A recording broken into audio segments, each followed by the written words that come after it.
What's going on, guys? Ted from Immersion here. It's Friday, technically Saturday morning, but it's time for your D&D weekly update. Got a lot of good news actually came out this week. We've had a lot of light weeks. We had a good Unearthed Arcana, got some new Tiefling stuff.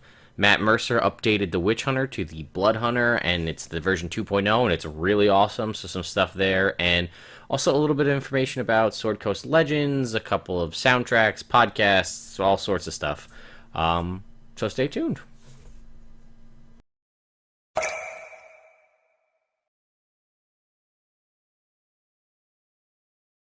Alright, so let's jump right in. First, we're going to start off with something awesome. So this Tiamat that you see here, this cutout head of Tiamat, this is all done with paper mache. This is done by Dan Reeder from papermacheblog.com. He actually did this to send to, I think it's a bar, a restaurant rather, called the Chromatic Dragon, which is in Savannah, Georgia. And he actually has on his blog, you can see, he goes through the whole process of building the dragon. And he does other dragons, you can kind of see up at the top here. He's got this kind of Maleficent looking dragon. And he says he's currently working on doing a time-lapse video to show the process. I mean, look at the detail on this. This is paper mache, folks. This is nuts. So, just thought you should check that out, and you can feel free to go look at his blog and see the other stuff that he's done in the past.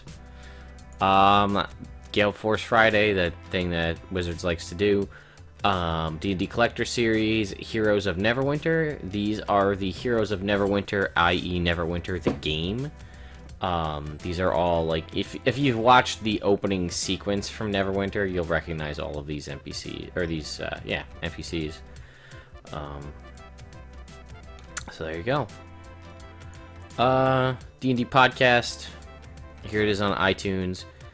The most recent one had, I believe it had Matthew Mercer on it, but I don't remember why I pulled this out.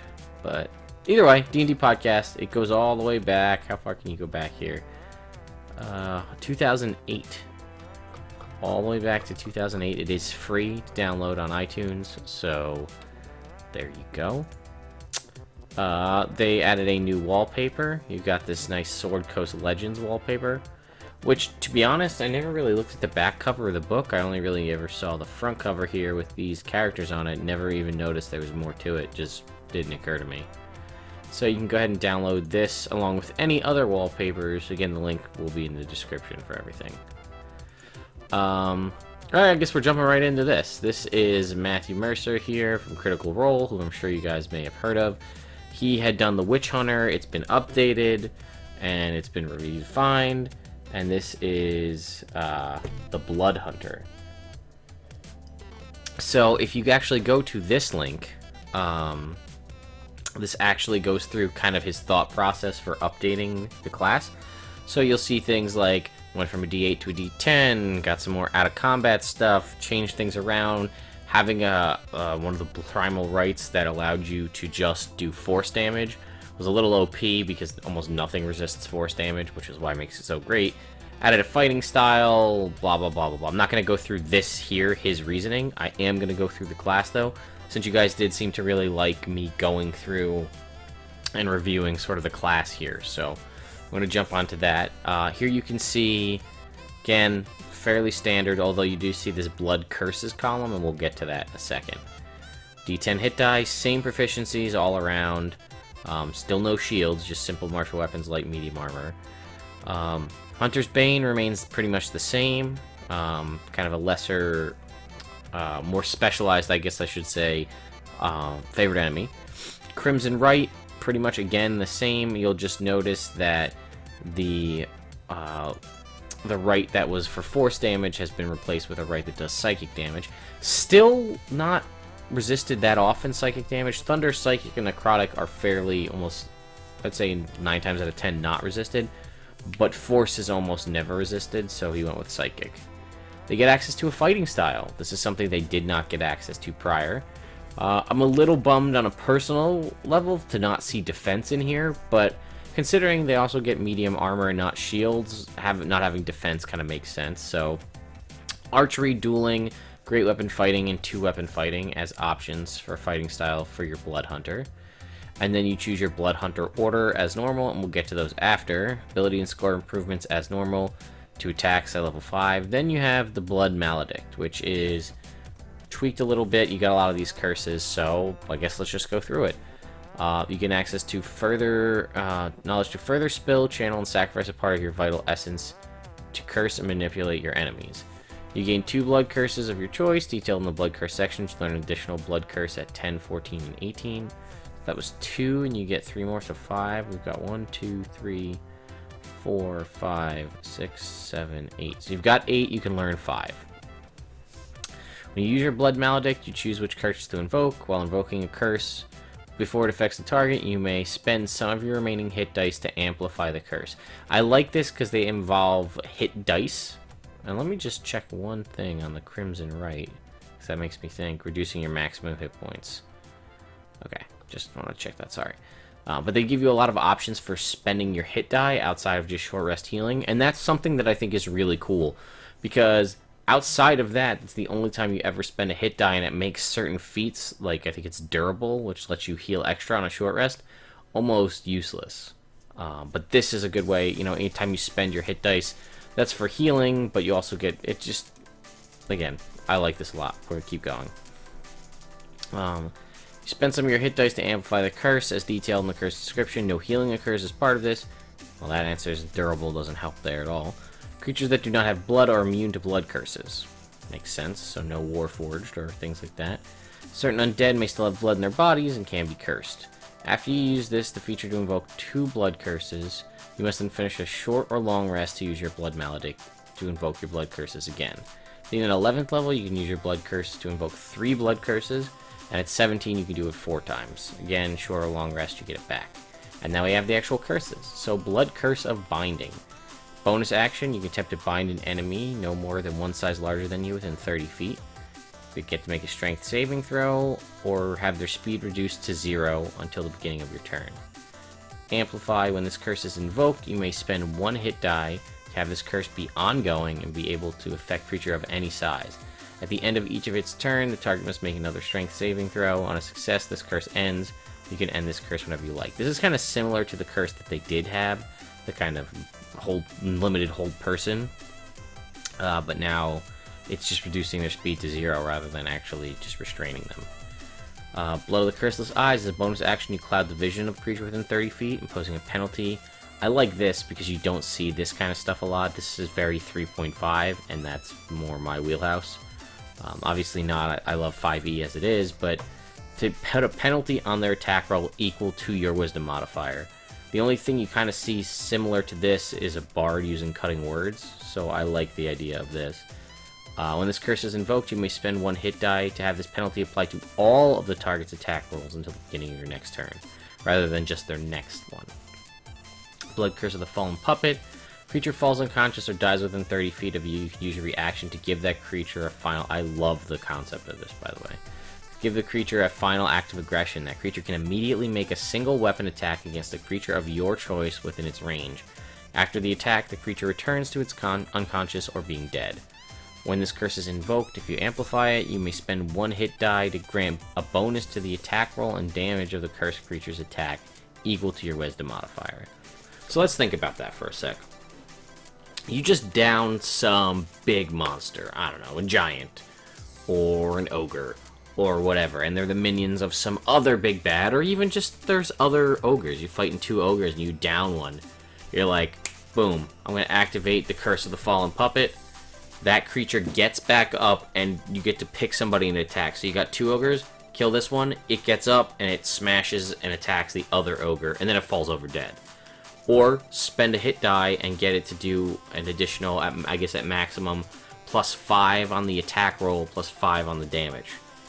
That's pretty awesome, and just, I love the idea of basically, like, you taking down enemies also gives you more outgoing damage, which is a really cool concept. Not a lot of things you see other than something like Animate Dead, which takes 10 minutes, so it's not really going to come up in a fight, but that is a pretty cool concept.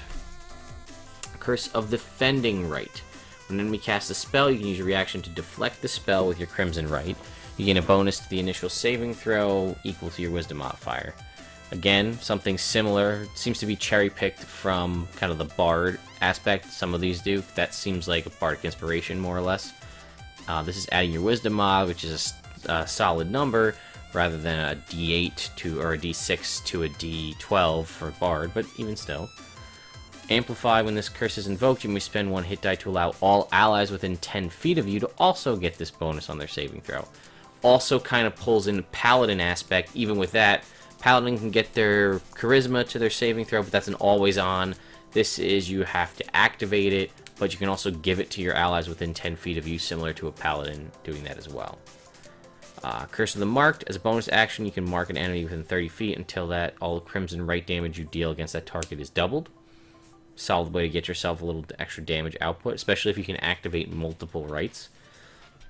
When this curse is invoked, you may spend 1 hit die to cause the marked creature to lose all resistance to your right damage type until the beginning of your next turn. Again, a solid way to get extra damage, all self-contained. Curse of the Mutual Suffering. As a bonus action, you can link to a creature within 30 feet, forcing them to share in any pain they inflict upon you. Each time the cursed creature damages you, the curse deals necrotic damage to the cursed creature equal to half the damage you suffered. The curse lasts a number of rounds equal to your wisdom modifier. When this curse is invoked, you may spend 1 hit die to increase the duration of the curses to 1 minute, and this curse ignores necrotic resistance. So this kind of reminds me of a Diablo 2 Paladin aura, Thorns aura. But this is awesome because they hit you, and there were a couple classes that had things like this in 3.5, and I really like this. I curse this enemy, and it's kind of like, come at me, bro. You come hit me, you take damage, and I can also make you ignore your negative, if you have resistance to necrotic damage, so you take the full damage. And it might also, depending on how intelligent the enemy is, if they witness this happen, it might cause them to back off and maybe give you a little breathing room. Maybe trigger an attack of opportunity if they want to move away to attack another friend or another one of your allies. Good option. Blood Curse of Spell Sunder. Cast a spell when an enemy casts a spell that requires a spell attack and targets you. You can use your reaction to rend the spell from the air, imposing disadvantage on the spell attack roll. Not bad. Amplify. When this curse is invoked, you may spend 2 hit dice to make a Wisdom ability check. Ability check, not saving throw. The DC equals 10 plus the spell's level. On a success, the creature's spell is dispelled entirely. On a failure, the spell attack roll is still made with disadvantage. So that's cool. You're blowing 2 hit dice on this, so you can't do this too often, especially at low levels. But it's sort of like a reverse evasion. They still get disadvantage even if you fail, or it also works like a limited counter spell. DC 10 plus the spell's level, so at most the DC is going to be 19. Unfortunately, it's just your wisdom mod, so the most you're ever going to have is 5, unless you have access to something else, or great stats, or magic items. But I mean, if it's a 2nd or 3rd level spell, let's say a 5th level spell, so it's higher than counterspell. DC 15, you have a 5 as your wisdom modifier, you have a fairly solid chance of just dispelling that completely, and then that got your wizard or your sorcerer or whoever saved their counterspell for something else. And Blood Curse of the Transfusion. As a bonus action, you can curse your own vitality, tearing some of it forth and transferring it to an ally in need. You take 2d6 points of damage, and a living creature you choose within 30 feet regains a number of hit points equal to that amount. This damage increases as you gain level, 3d6 at level 11, and 4d6 at level 17. And you can amplify this. When this curse is invoked, you may spend 1 hit die to add twice your wisdom modifier to the amount of hit points regained. So that one doesn't sound like you take additional damage for that, you just get to add it. So this is cool because Bloodhunters didn't have, Bloodhunters didn't have a way to heal others before. And this is, I don't see you probably using this too often, but if it's a bonus action, first of all. It doesn't, and it works to an enemy within, or an ally within 30 feet. So as a bonus action, this almost rivals Healing Word, other than the fact that you take damage, but this is a bonus action that you can use to get your ally that's taking death saving throws back up above 1 and back in the fight, and that's huge. Again, I don't see it happening too often, but there is some healing there, which is pretty neat. And up to, again, the higher you get in level, the more damage you're taking, but the more damage you're healing. And if you spend 1 hit die, you can add twice your wisdom modifier. So if your wisdom modifier is a 5, that's adding 10 extra hit points on top of whatever you roll. Pretty solid. Okay, Blood Curse is done. Moving on to the rest. Grim Psychometry. You take 10 minutes to meditate. This was one of those out-of-combat utility ones. You take 10 minutes to meditate on an object to discern vague details regarding a lingering evil or wicked past surrounding it. Make a wisdom ability check. Based on the result, the DM may reveal obscure information about dark events that may have previously surrounded the object, or hints towards a sinister purpose. This feature has no effect on objects untouched by evil. Kind of gets you a dead zone kind of a thing going on. And this, I see this being somewhat useful as a player, but I see this being a huge tool for you as a DM. Assuming your players actually use this ability, because if your players get off track and they don't know what they're doing and they come across something and the Blood Hunter says, "Can I just use my Grim Psychometry on it?" And you're like, "Yes, of course, yes." And then you can give them the information and it's in theme with the story, and you're not just like dropping plot on them for the sake of doing it. Dark Velocity, this already existed, but it got a boost. Your speed increases by 10 feet. That's a solid, your speed always goes up by 10. Comes in late in the game, but it comes with a bonus, so it makes sense. Attacks of opportunity are made at disadvantage against you, but your speed goes up. That's big. Because, I mean, especially some of the classes you might pick, like maybe a Wood Elf, or even an Araka, or something like that, you're going to get that 60 feet, because it doesn't specify walking speed, it just says speed. Hardened Soul, you no longer become frightened, have advantage on saving throws against magical charms. Enduring Form, I really like this one a lot. At 17, when you're unconscious, you can roll 2 or spend 2 of your hit dice to reroll a death saving throw once per turn. That's awesome. It's a really cool concept. Again, it's at level 17. I don't know how often that's going to come into play, especially at this point you're going to have a fair amount of magic items, and your other party members are probably going to be better as well, but it's a really neat concept to just like, you're not dead yet, you're still hanging in there. And then Sanguine Master got a little tweak, if I remember correctly too. Level 20, become so attuned to your weapons that your Crimson Right is perfected, no longer requiring Visceral Sacrifice. When you invoke a Crimson Right, you no longer reduce your maximum hit points. In addition, when you are below 1/4 of your current maximum hit points and conscious, all your Crimson Right damage are maximized. Wow, I did not read this one completely through. So it used to be, rather than lowering your maximum hit points by an amount, you just took damage by that amount instead. Now you just don't take any damage, and if you're below 1/4 health, your Crimson Right does max. I mean, it's not a ton of damage, but at level 20, it's a D12? Yeah, so it's just 12, flat 12 damage at level 20. That's a level 20 ability. That's what it should be. Ranger, I'm looking at you. I know we talk about the Ranger a lot on here and how it needs to be adjusted. Wizards think so too, obviously, because they're going to work on it. But that is what a level 20 capstone ability should be. Alright, moving on to the orders. Looks like this is going to be a long video, guys. Probably going to push half an hour, but it's kind of a review in of it itself, so there we go. Order of the Ghost Slayer, still my favorite by far. At level 3, whenever you deal your Crimson Right damage, you can deal additional damage and Radiant damage equal to your Wisdom modifier, which is part of the reason why I really like it. Level 7, your Blood Curses now affect any creature regardless of their form or lack of blood, which is big, so now you can hit anybody with those. Level 10, you can spend a bonus action to ignite your blood with a Spectral Hunger lasting a number of rounds equal to your Wisdom mod. While this hunger lasts, you gain an additional action on each of your turns. This action can be used only to take the attack action, weapon attack, one weapon attack only, so not 2 even though you have extra attack. In addition, for the duration of this hunger, when you are reduced to 0 hit points with an attack, you regain hit points equal to your Crimson Right damage die. Once you use this feature, you must finish a long rest before you can use it again. Beginning at level 15, you can regain the use of this feature when you finish a short or long rest. So let's talk about that. You're going to be getting an additional action. You can do this again once per long rest at the start, and it lasts a number of rounds equal to your Wisdom modifier, so maximum of 5. just to take one extra attack. So that's your 2 regular attacks, this attack, and your bonus action. And when you drop to 0 while this is up, you get whatever your... This is at level 10, so it's probably like a D8 hit die back, or health back, rather. And you get it back on a short rest at level 15. Gravesite, pretty similar. You get Darkvision, normal darkness, invisible. You can see normal darkness as well as invisible creatures and objects up to 60 feet. Vengeful Spirit. This one got a big overhaul, and I really like this. You learn to project your spirit to fight on while on the edge of death. Whenever your hit points drop to 0, you can choose to let your soul emerge from your body to fight on.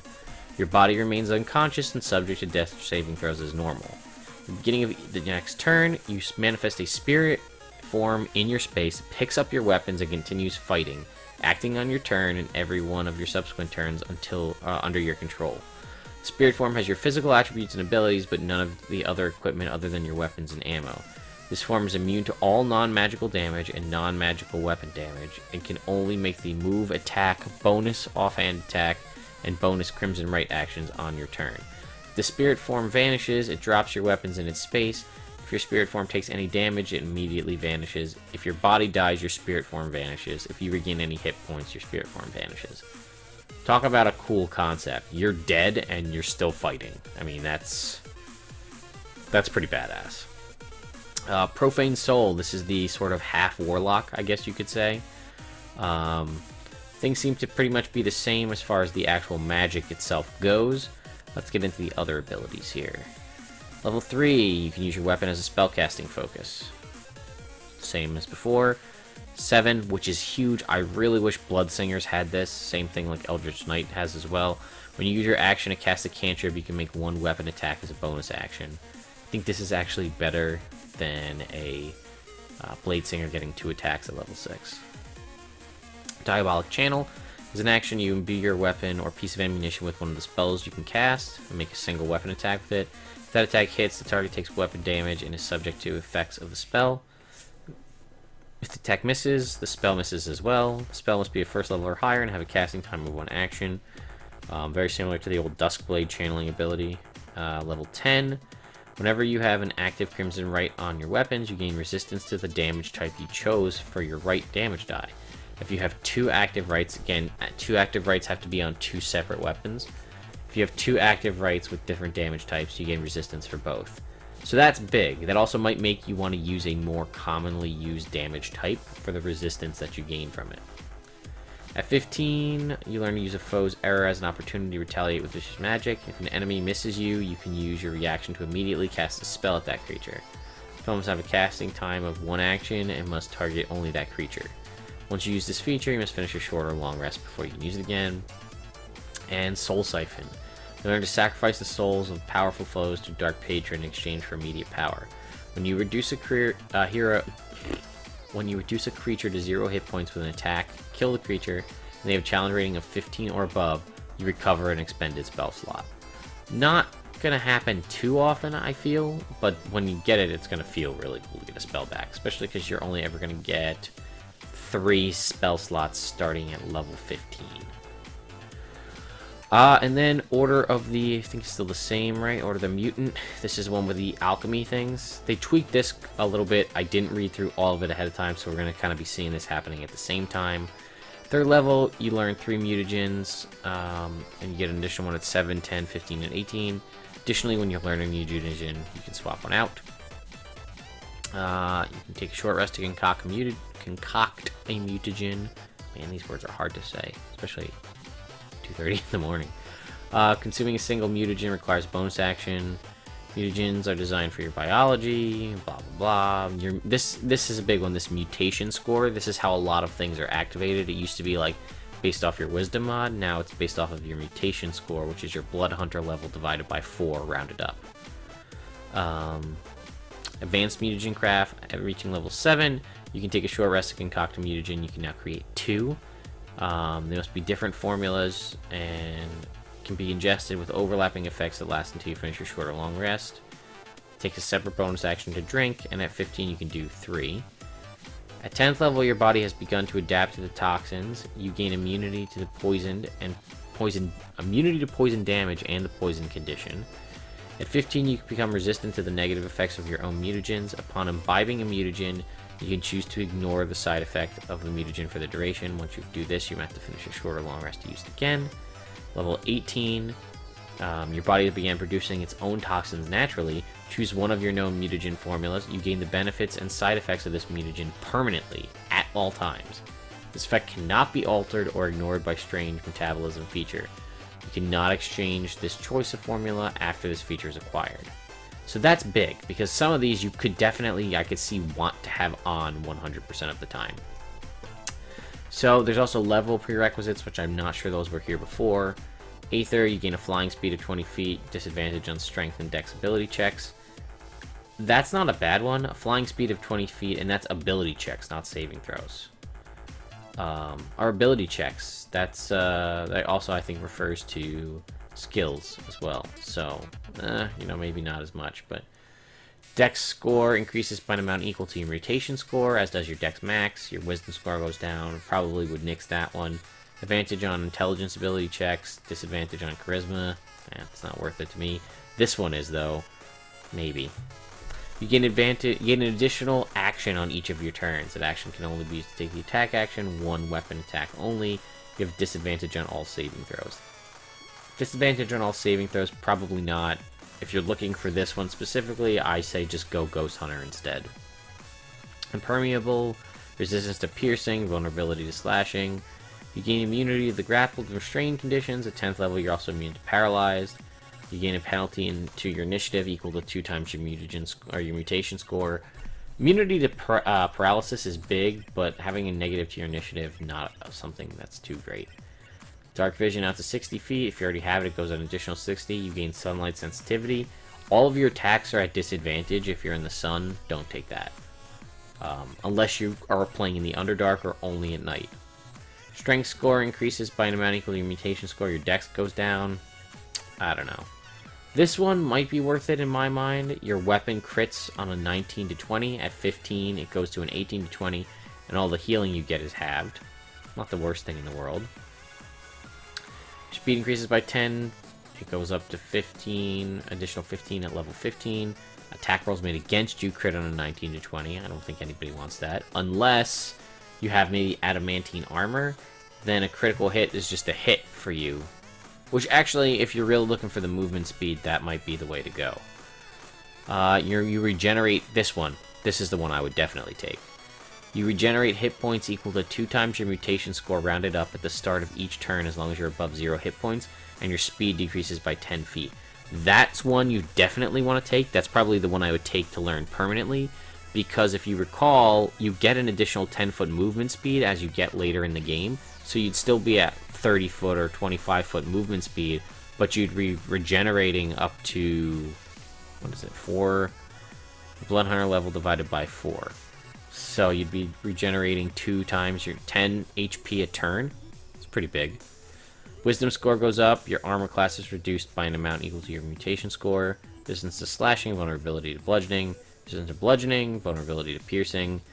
You gain a bonus to initiative equal to 2 times your mutation score. You have disadvantage on wisdom perception checks. I feel like there were better options when we looked at it last time.